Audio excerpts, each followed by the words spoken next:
now turn to Section 1. Section 1. You will hear a conversation between a printing company employee and a customer. First, you have some time to look at questions 1 to 5.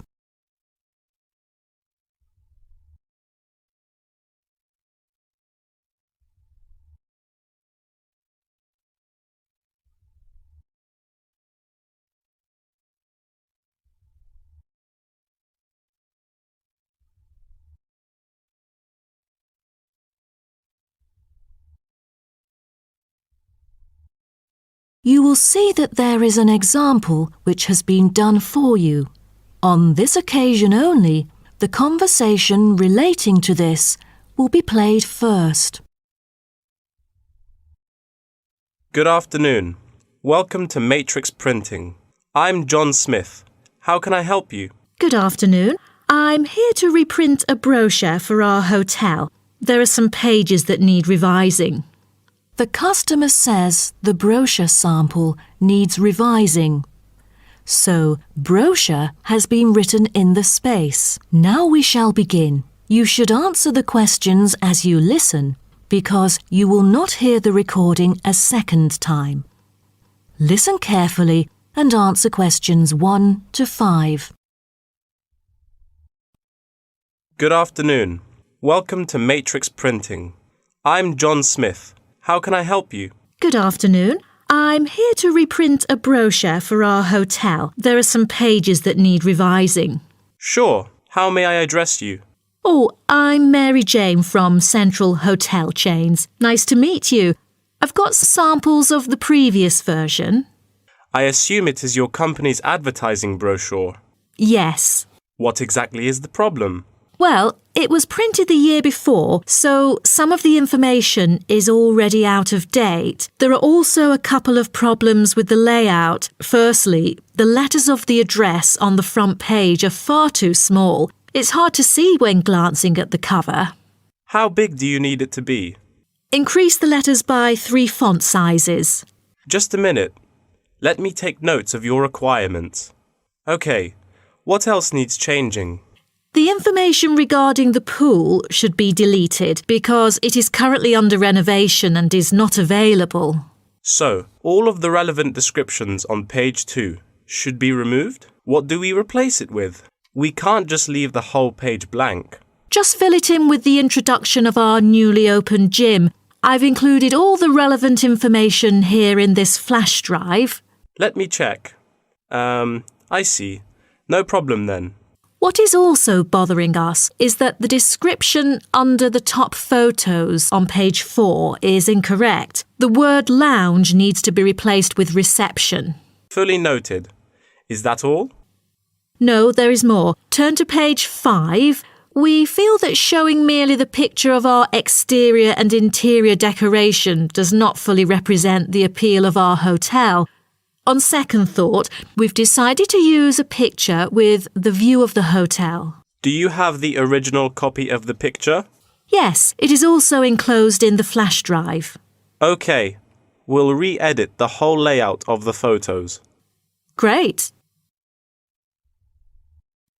Before you hear the rest of the conversation, you have some time to look at questions 6 to 10.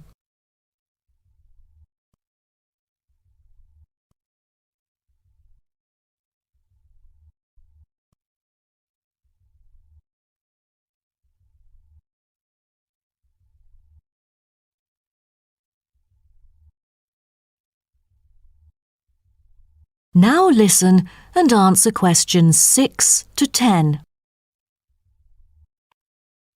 Let's turn to the next page. Yes. What's wrong with that?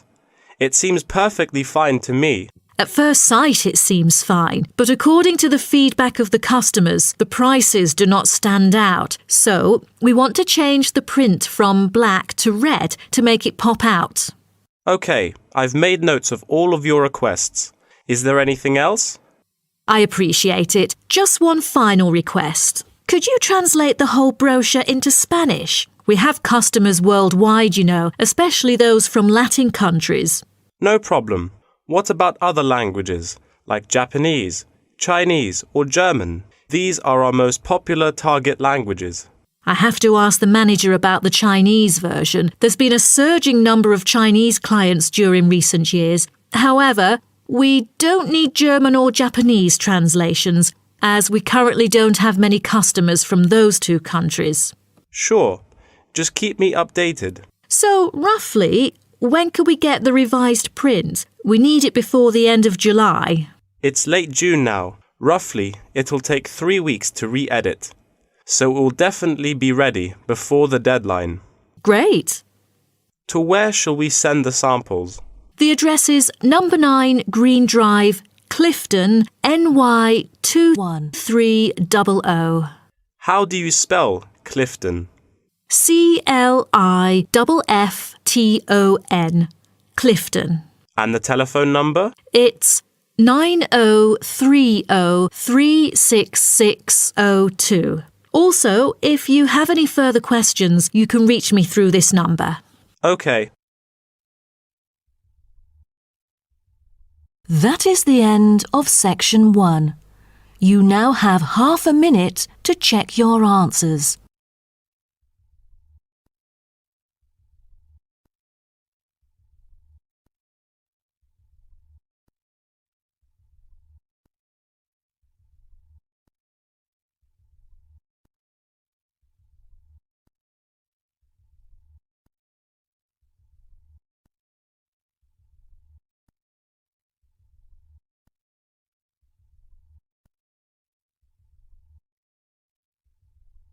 Now turn to section 2. Section 2.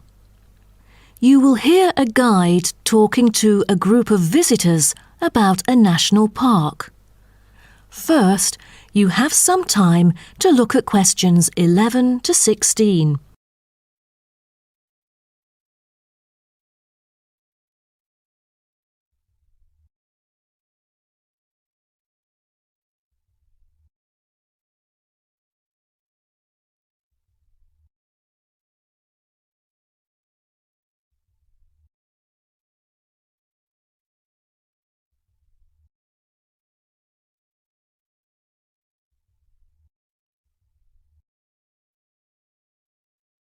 Now listen carefully and answer questions 11 to 16.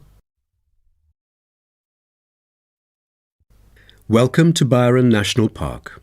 I am Jim Carson, your tour guide for the trip. First, I'd like to give you some basic information about the park. Covering 7,000 acres of land and spanning across 3 states, Byron National Park was established to protect the area's most spectacular scenic values. With unique geological features, natural history, and native plant and animal life, it is an ideal destination for recreation as well as research purposes. The park has a breathtaking waterfall connecting the longest river in the country, but it is most renowned for having the largest subtropical rainforest worldwide. There are many layers of tall, medium, and low vegetation growing with seasonal variations in the park. It is a place where the air seems green. Ardent hikers can find an awesome array of options here. Apart from the dense green rainforest, tourists can also hike along the mountain trail. Despite the stunning view, taking photos is not advised on the way up, I'm afraid, as one might get distracted and the narrow trail by the sheer cliff is quite dangerous. When you reach the top of the mountain, there is nothing better than having a picnic under the trees with your family. Accompanied mostly by wildlife, walkers as well as cyclists may find the bush track a good choice for having a tranquil time to themselves. As your tour guide, I suggest that only expert hikers take the creek circuit, because its beautiful and inspiring scenery through the subtropical jungle is paralleled by its physical challenges. A list of transport is available within the park. Bicycles are a popular choice, as it is the most flexible way to get around. Electric trams are temporarily closed for maintenance. Boat trips down the river are an ideal way to spend a tranquil afternoon. Rest assured that transport within the park is covered in the bill. Extreme sports is another highlight of the park. There are, for adventurous grown-ups, especially those who are comfortable with having a racing heart, scary as it may sound, it is actually safe to participate in extreme sports under strict instructions and close supervision. Abseiling is available regardless of the weather. It is a fun way to overcome fear of heights, gain new skills, and get an adrenaline rush. Bungee jumping and paragliding are also available, except for during the summer. At this point, you might worry about meals here. Well, even though there is only one restaurant in the park at the moment, the variety of dishes is astonishing. There are 2 meals included in the price. Just get your meal ticket at the reception before dining. Also, there is no need to make reservations or worry about availability, since there are plenty of tables. Before you hear the rest of the talk, you have some time to look at questions 17 to 20.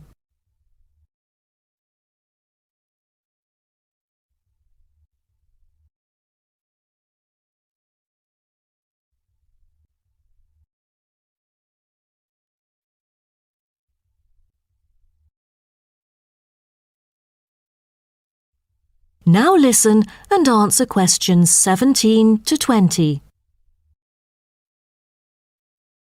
During your stay here, you might want to know what there is to do. Let's turn to the plan so I can familiarize you with the layout of the park. Most tourists would choose to stay in our guest house, located in the southeast corner. It features 63 tastefully appointed guest rooms, many of which offer spectacular views of the park. You'll find a home away from home at our guest house. But for those who want to experience the natural beauty up close, there is also a campsite. When you get out of the guest house, go straight ahead, turn right at the end of the road. To your left, there is a campsite amongst the trees where you could spend a night under the stars together with owls and chipmunks. If you look at the top left of the plan, you will notice a picnic area. You can either bring your own food, or we can deliver food to you. Barbecue is an option. The business centre is situated directly opposite the picnic area. It provides flexible, fully serviced offices, conferencing suites, meeting rooms, and is equipped with the latest multimedia facilities. Wired, as well as wireless, high-speed internet is available within the entire premises. The centre is designed to cater to both individual travellers and corporate groups. Visitors can also go to the museum, which holds a vast collection that exhibits local history and a natural habitat. You start from the guest house, just turn left at the first conjunction, then walk past the tea house. Turn right. You'll see the museum after making the third right. Have you found it? Pretty easy, right? To spend a delightful afternoon with a book and a fresh cup of coffee, you can go to the only cafe in the park. From the guest house, you go straight, then take the second right, and you'll see the cafe right in front of you. You might want to check out our all-season tennis court, which offers instruction for all ages and skill levels. It is located right opposite the cafe. That is the end of section 2. You now have half a minute to check your answers.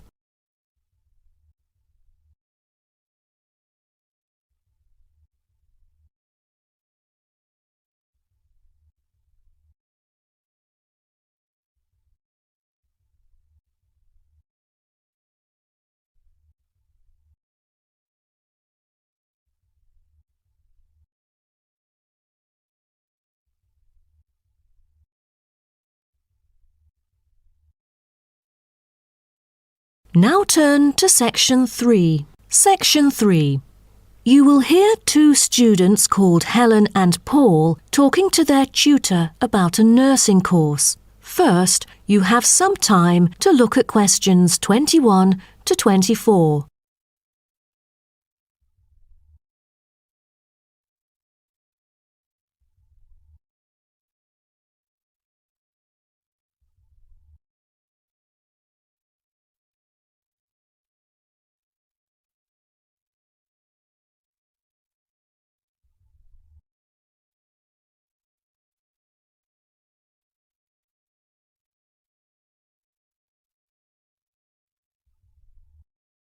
Now, listen carefully and answer questions 21 to 24. Helen and Paul, congratulations to you both for doing so well the past semester. You two have exhibited an impeccable performance during your first year in the nursing program. I'd like to get some feedback from the two of you to better improve the program and to provide guidance for our prospective students. I'd like to start with you, Helen. So, first of all, which aspect of the program impressed you? Well, to be honest, when I was enrolled into the course, I was expecting a group of classmates my age. But as I stepped into the classroom for the first time, I was surprised by the diversity. Most were in their 20s, but there were also those in their 30s or even 40s. As it turns out, the intergenerational communication has sparked intense debate and new thinking, and I think that's something special about the programme that I appreciate very much.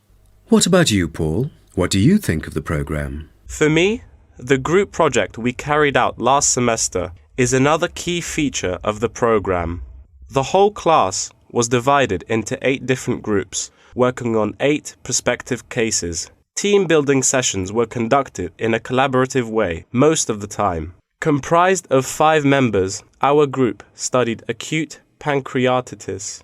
During the process, we broke the task into different parts and assigned them to each member. We were then able to tackle the complex problem by pooling our knowledge and skills. More importantly, stronger links were established between the group members. Because of the project, we've all become good friends. That's true. According to graduates, group projects prepare them for the work world in which teamwork and collaboration are increasingly the norm. So tell me, Paul, what else do you like about the program? I want to be a registered nurse working in a public hospital after graduation. So the internship provided is a valuable opportunity for clinical practice in a supportive learning atmosphere. However, I was amazed by the amount of written assignments since I thought the course should have focused more on practice-oriented learning. Well, I have to disagree with you, Paul. The essays demonstrate your understanding of the course. For me, writing essays is a process that involves critical thinking, which challenges me to develop my points more thoroughly. I thus manage to gain a diversity of perspectives. The program is designed to deliver basic and advanced theoretical knowledge of core concepts, including healthcare systems concepts, together with practicum or clinical practice experience to bridge the classroom content to the practice setting. So, I'm afraid written work is unavoidable. Also this year, we've added a module of law. How do you feel about that? At first, we felt that learning law is kind of redundant and too time-consuming. After a few sessions, we realised that it is necessary in dealing with future medical disputes. Before you hear the rest of the talk, you have some time to look at questions 25 to 30.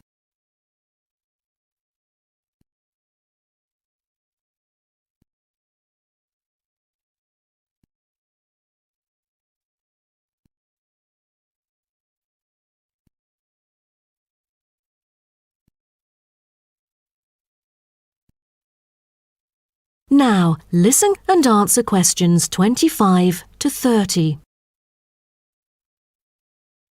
Do you have any suggestions for prospective students? What bothers me most is handing in essays on time. I almost missed the deadline once because there were 3 essays due within the same week, so rationalizing your time is critical. Well, that's true. The lectures deliver so much useful information. I have poor memory, so I kept making notes and revisiting them on a regular basis. To my surprise, at the end of the semester, I have learnt the key concepts by heart. How was the research? I heard that it was quite challenging. How did you manage to overcome the difficulties? That's true. The majority of us had no clue how to carry out the research at first. Fortunately, when I was digging up reference materials at the library, I sought help from the librarian. She taught me about finding the appropriate resources and choosing the proper research methods. Have you checked out the online forum? Yes, it has become a habit for me to visit the forum regularly. In a sense, it extends classroom learning. It is where the students post academic problems that they come across and get support from the faculty members. Some of my classmates didn't do so well during the placement tests. I feel that background reading is necessary. Lastly, do you have anything to say to the freshmen? I was really ambitious at first, trying to get straight A's on my transcript. I made tons of notes and worked hard even on the optional assignments to get extra credit. I stressed myself out before having an emotional breakdown. After consulting my advisor, I found it important to set realistic goals. Don't push yourself too hard. It is wise to sort out your priorities. Thank you for coming here today and providing valuable feedback on the program. Have a great summer break. That is the end of section 3. You now have half a minute to check your answers.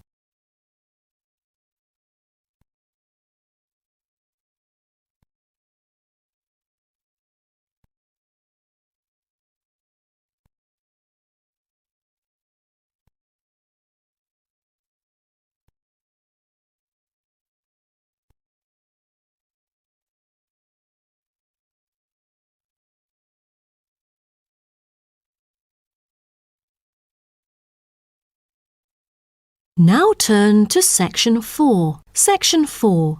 You will hear part of a lecture about African penguins.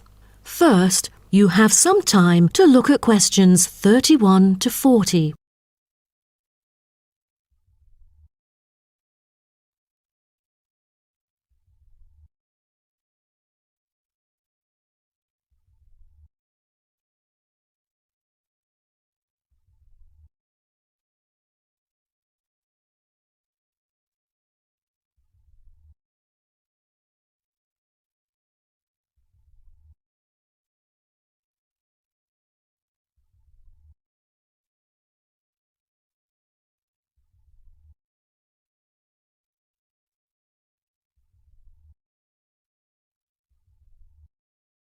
Now, listen carefully and answer questions 31 to 40.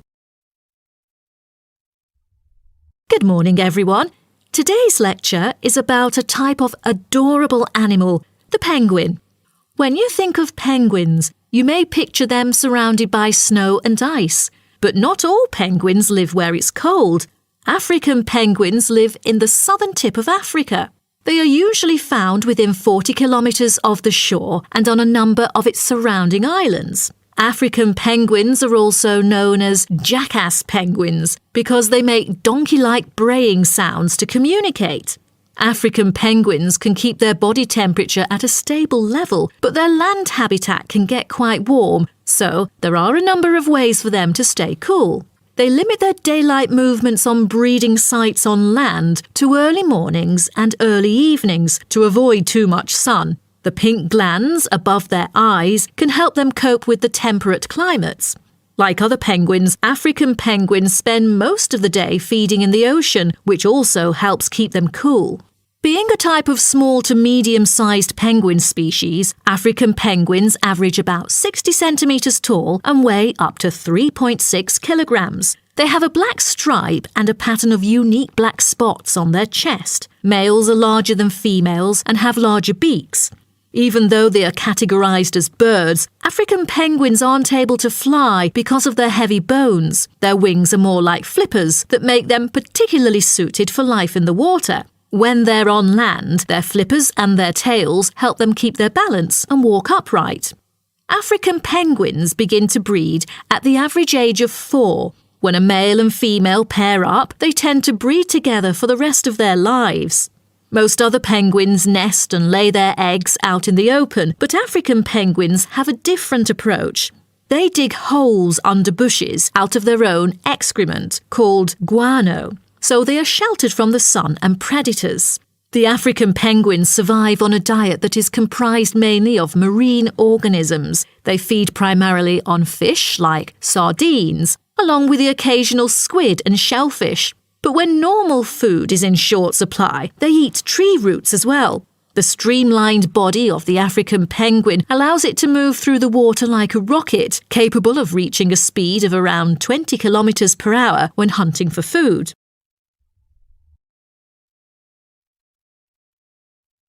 The African penguin's smaller size means that it has many predators both in the water and also on dry land.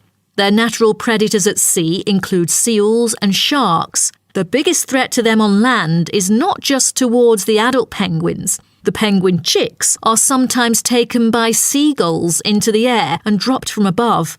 The seagulls could thus feed on them. At risk from predators, young penguins are protected for about 40 days after hatching by both parents. They will leave the colony when they are between 3 to 5 months old and will return a few years later. The entire surface of their body is densely covered with feathers, which fall off during the winter. This process is called molting and takes about 3 weeks to complete. During that time, they are unable to forage. Therefore, prior to this, African penguins spend about 5 weeks laying down fat deposits. They generally live between 10 to 15 years. However, many do not reach their full lifespan. Their population has drastically declined. Approximately 120,000 African penguins remain in the wild, and their population has decreased by 90% in the past 60 years. They are considered to be vulnerable and have been listed as being endangered. 2 major factors have contributed to their decline. They are struggling for nesting space due to human disruption and competing for food due to overfishing and pollution. With the limited number of breeding pairs, survivorship becomes difficult for African penguins. This makes them especially vulnerable as environmental conditions change or an outbreak of a disease occurs. For instance, avian malaria has caused 27% of the captive breeding penguins' deaths annually. The more genetic diversity there is within a species, the higher the likelihood that at least some of the individuals will adapt and survive. That is the end of section 4. You now have half a minute to check your answers.